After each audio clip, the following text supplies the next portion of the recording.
Hey, this is John Fernay, the co-host of the Maryland Crabs, and I am here today with a Maryland Crabcake for your listening pleasure. What's a crabcake? It's not quite a full episode, it's just a little snippet.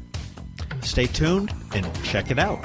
And make sure you check us out on themarylandcrabs.com. You can follow us on Twitter at MD Crabs Podcast, or find us on Facebook at the Maryland Crabs Podcast. And don't forget, subscribe, rate us, iTunes. Go there now.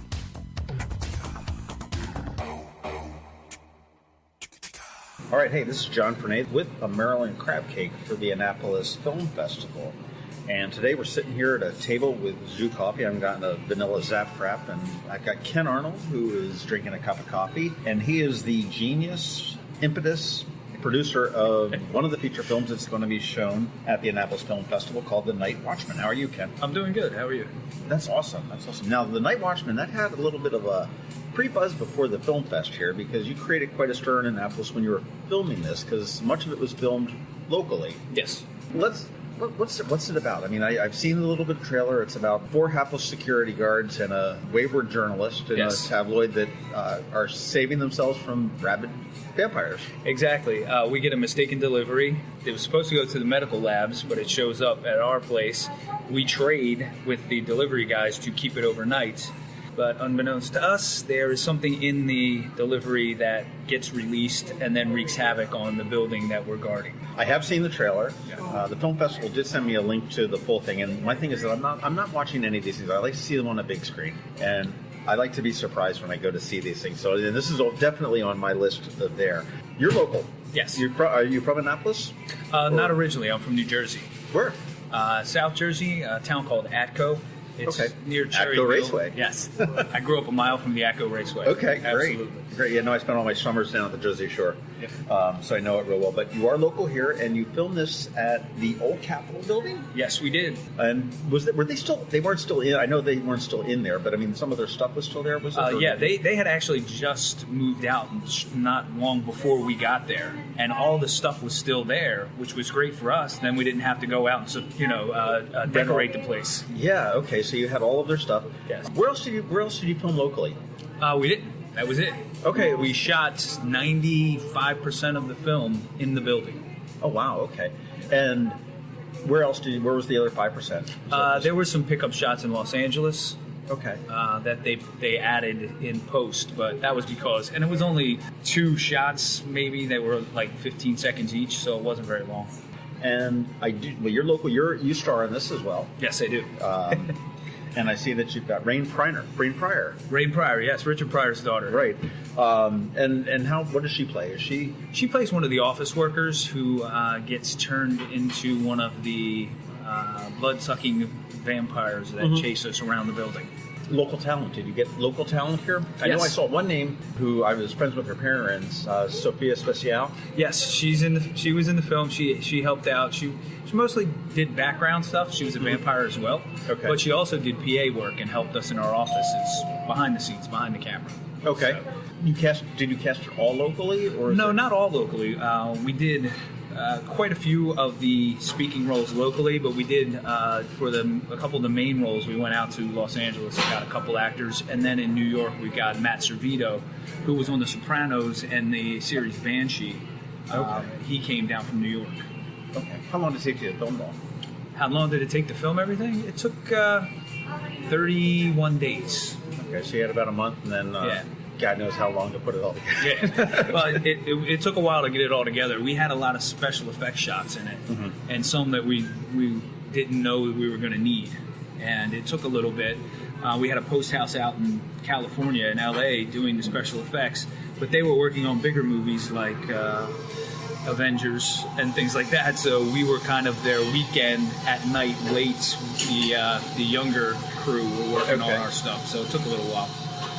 Where did you get into film? Have you been in filmmaking for a long time, or? I started acting about 20 years ago.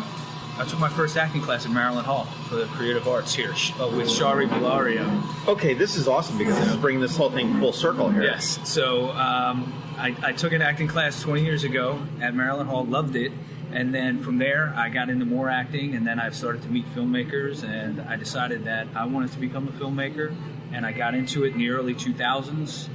We started a production company in town, and then from there we just started making shorts, and we did commercials, we did corporate videos, and then it grew from there. What's the name of the production company? It was Esteros Filmworks. We were downtown. We had an office off of Franklin Street. Okay. Since we have closed that down, because a couple of the people who ran it got hired to do things elsewhere. So they left.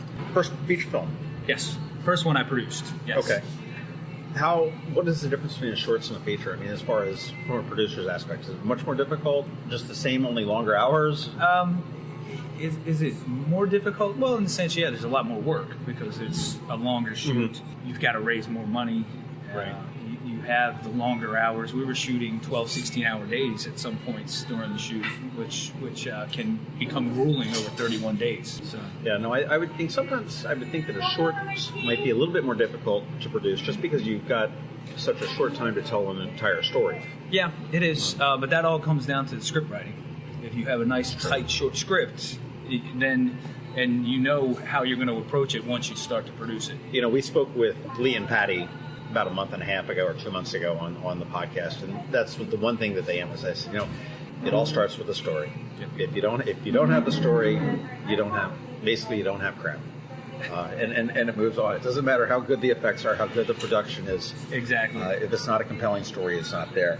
What's next for you? Where are you looking at more feature films, or are you taking a break on this, or? Well, we finished filming this almost 2 years ago, so the production of that is going through. Now we're in our festival run, and we're trying to get distribution for it.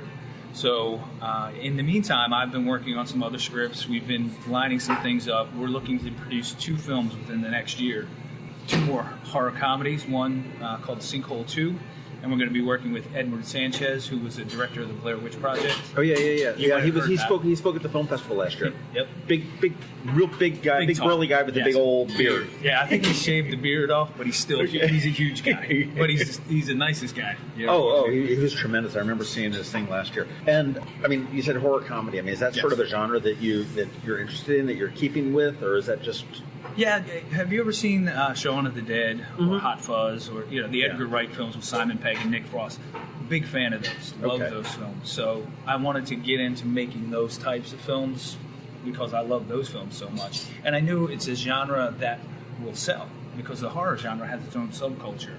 And, you got that audience already built in. Well, certainly you have. And that was one of my questions that I had on my sheet of paper here is, are you to some degree playing off of the success of The Walking Dead and the zombies and everything else to a point, which, I mean, obviously it's a phenomenon, as is, I would say, some of the animated stuff that you're seeing because of the resurgence of the comic books. Yes, absolutely. That's what we're, that wave of zombies and the clowns and things like that. With It coming out this fall, we're that's going to make that creepy, scary clown popular again, and we'll follow that. Are you going to be like hiding in bushes when they start getting clown sightings again? No, I'm not. People were calling me and sending me messages and asking us, "Was that you guys?" And I'm like, I wish we were that clever, but no, it's not us. That was quite a time when everyone was talking about the about the thing there. What do we need? Are there any Easter eggs? Are there anything that we got to watch out for when we see this movie? There are some things in it that you've got to watch a few times to see. Some of the set decoration and all, you don't pick it up the first couple. You might, but sometimes you don't. And then when people pick it up, when we go to Q&As and they say, "I like how you hid that in, and we just saw it in the corner, and we like how you put that in there." So there are some things that are in there, but nothing like the Marvel Easter eggs where. Right. Well, where is are you going to be doing a Q&A after? Yes. I mean, right after the film. Yes. And then are you going to be on a panel or anything like this? I'm not that weekend. We are actually involved in some other events, and I have to travel to go to those events. Although Cheryl Starlakis, who lives here, she's one of the producers, she may be involved in those. Okay. You can see this at the Annapolis Film Festival on Friday the 31st. Yes. Which is the first full day of the festival. At 9:30 p.m. at Annapolis Elementary School. It does have a brief. I know the trailer had a little bit of a nudity in it. But yeah, it's brief. It's it's PG-13. Yeah, a hard PG-13, I would say. Right. So you're gonna freak out an 8th grade boy that's gonna be, oh my gosh, But he'll like it for 10 seconds. For 10 seconds and be over with it. And if you want to find out a little bit more about this, you've got a website at TNW. Yep. Movie, which is for The Night Watchmen, plural, movie.com. Yes. And Twitter, they're at TNW Movie as well there. This is, again, it's on Friday the 31st at 9:30. Anything else that you've got for it that we must know or to look out for to obviously just go and see it? Yes. Where is, I mean, you're shopping it around for release. Yes. Where is it going to be available potentially after the Film Fest? After the Film Fest, and probably this fall, because if we sign a distribution deal within the next couple of weeks, our release would probably be around Halloween, which is perfect for us. Mm-hmm. You'll be able to get it on Amazon. You'll be able to get it on iTunes. You'll be able to get it. It might even be running on cable, on one of the cable stations. Video on demand, definitely on your cable, Verizon, Comcast, whichever one you have. So you'll be able to get it in a lot of places. You know what I think is amazing with just the film industry as I look at how it's changed over the years. 40 years ago, you make this movie to get it in a theater. Mm-hmm. And that whole dynamic seems to have really changed. I mean, certainly that is an ultimate goal. Yes. To have it, the Oscar and the whole 9 yards. There are so many different avenues of distribution, which is really neat. I mean, it's bringing a lot of unheard of films. It's the stuff that you see in the theaters are cherry picked, La La Land and everything else. I mean, they're cherry picked for their Oscar ability, if that's a word, and you really do miss out on an awful lot of talent. I know the Annapolis Film Festival is something really cool for the last 4 years that I've seen, and I mean, I still am not a film buff per se, but gosh, I learned so much every year I go to see it. I mean, you talk to the producers and talk to the panels that go on and the Q&As afterwards. It's just really phenomenal. So we can look for The Night Watchmen. Is this a world premiere, or has this been? It's already screened in a couple other festivals. Okay. We were very fortunate. We screened in Atlanta. We screened in Germany. Okay. We screened at Cinequest last week on the West Coast. So we've been in a couple others, but this is the Mid-Atlantic. Okay. So we're going to say mostly up for these because this is one of your few chances to see The Night Watchmen. Produced here locally in Annapolis, created by Ken Arnold, and who is the producer who's here with us. It will show on Friday, March 31st at 9:30 at Annapolis Elementary School. You can get tickets to the Annapolis Film Festival at AnnapolisFilmFestival.com. You can find out more about The Night Watchmen at TNWMovie.com, or follow them on Twitter at TNWMovie as well. The Annapolis Film Festival opens on Thursday, March 30th and runs through Sunday, April 2nd in Annapolis, Maryland. Tickets and passes are available at AnnapolisFilmFestival.com. This is John Fernake, the Maryland Crabcake, for the Annapolis Film Festival. Talk movie, do me, and let's go eat some dead people. All right.